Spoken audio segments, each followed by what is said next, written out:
Dragon's Gambit. Strategic Intelligence Analysis, Episode 1. China's Financial Power, Hidden Weaknesses, and the Taiwan Calculation. Analytical Framework, Open Source Intelligence, Academic Research, and Publicly Available Strategic Assessments. Date, June 2026. There is a country that manufactures 80% of the world's solar panels, controls 90% of rare earth processing, and has built the world's largest navy by vessel count, all while its young people face 17% unemployment and its real estate sector has collapsed into the largest debt restructuring in human history. There is a country whose leader just purged his own most trusted general, a childhood friend, a princeling, a man who survived 30 years of Chinese military politics, because, apparently, loyalty is no longer sufficient protection. And there is a country that has publicly stated, at the highest levels, that a territory of 23 million people 180 kilometers off its coast will be reunified, one way or another. That country is China. And understanding it, clearly, without either dismissing it or mythologizing it, may be the single most important geopolitical task of the next decade. Today, we go deep. The financial architecture. The technological leverage. The military reality. The Taiwan calculation. And what all of it means for the world. This is Dragon's Gambit. Let's begin. Part 1. The Financial Colossus, and its Structural Cracks. China's economic power is real. So are its contradictions. The numbers that demand respect. Let us begin with what is simply true, because dismissing Chinese economic power is as dangerous an error as exaggerating it. China's GDP in 2025 was approximately $19.4 trillion, second in the world by nominal measure, first by purchasing power parity. It contributes roughly 25 to 30% of global economic growth annually. Its foreign exchange reserves stand at $3.34 to $3.44 trillion, the largest war chest of any nation on earth. Its trade surplus in 2025 reached a staggering $1.2 trillion, more than 6% of its own GDP, setting records that no major economy has approached in the modern era. These are not soft numbers. They represent real productive capacity, real supply chain dominance, real financial resilience. China is not a paper tiger. Anyone who tells you otherwise is not paying attention. The debt architecture that keeps analysts awake. Now for the structural reality that China's official communications prefer not to emphasize. Total non-financial debt, government, corporate, and household combined, has reached approximately 300 to 336% of GDP as of 2025. That figure, which comes from BIS data and independent research rather than official Chinese statistics, represents an accumulated burden that has no clean resolution. The composition matters. Central government debt is relatively modest, perhaps 20 to 30% of GDP. The weight comes from two other sources. Local government financing vehicles, the LGFVs, are the shadow debt of China's provincial and municipal governments. These entities were created to borrow money for infrastructure investment off the official balance sheet, accumulating obligations that are neither fully acknowledged nor fully disclosed.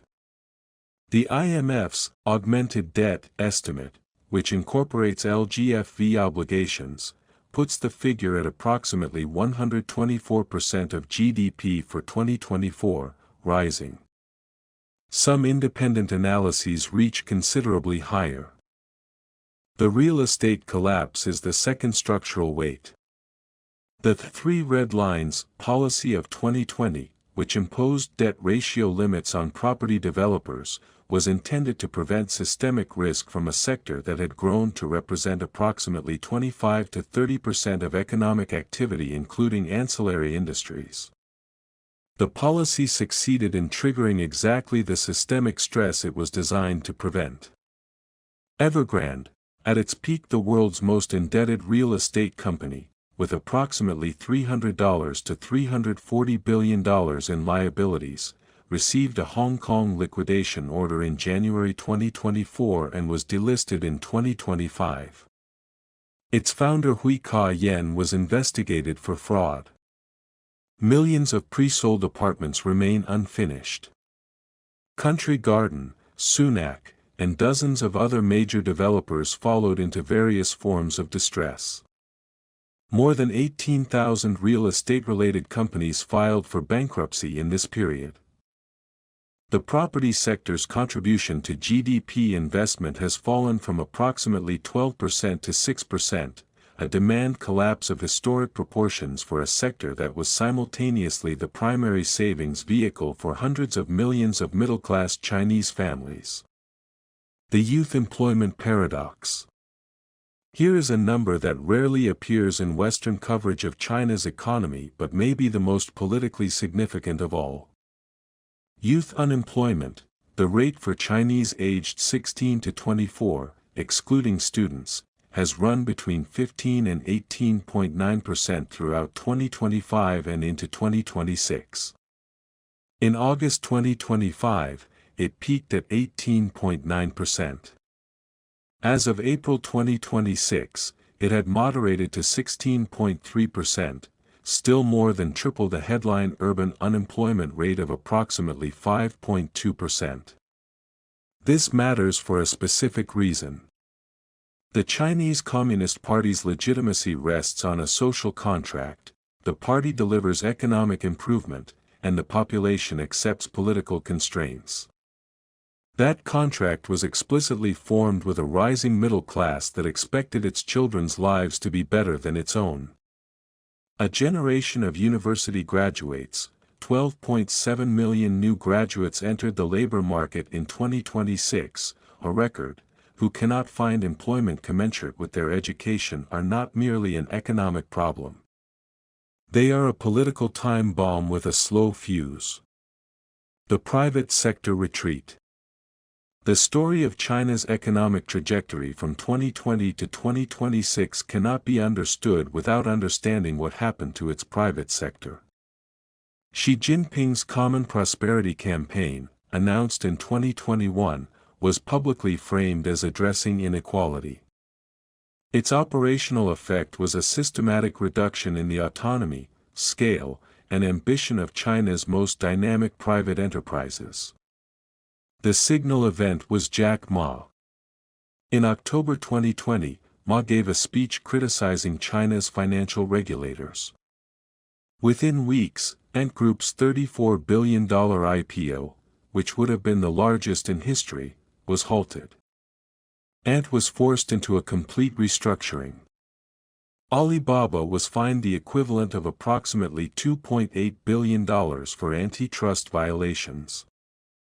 Ma withdrew from public life, briefly appeared in Japan and other locations, and returned to a significantly diminished role. The message to every entrepreneur in China was received and understood: political compliance is not optional, and no amount of economic success provides protection if it is perceived as a challenge to the party's supremacy. Foreign direct investment into China fell approximately 9.5% in 2025, to approximately $107 billion, still substantial in absolute terms, but representing a structural shift in how international capital assesses Chinese political risk. Net capital outflows have persisted, driven by the combination of higher interest rates in developed markets and rising concern about asset seizure risk. The result is an economy in which the private sector, which generated the majority of employment, innovation, and growth during China's three-decade rise, is operating in a state of sustained strategic caution. The businesses that made China the workshop of the world are still present, but they are no longer pushing outward with the aggression that characterized the 2000s and 2010s.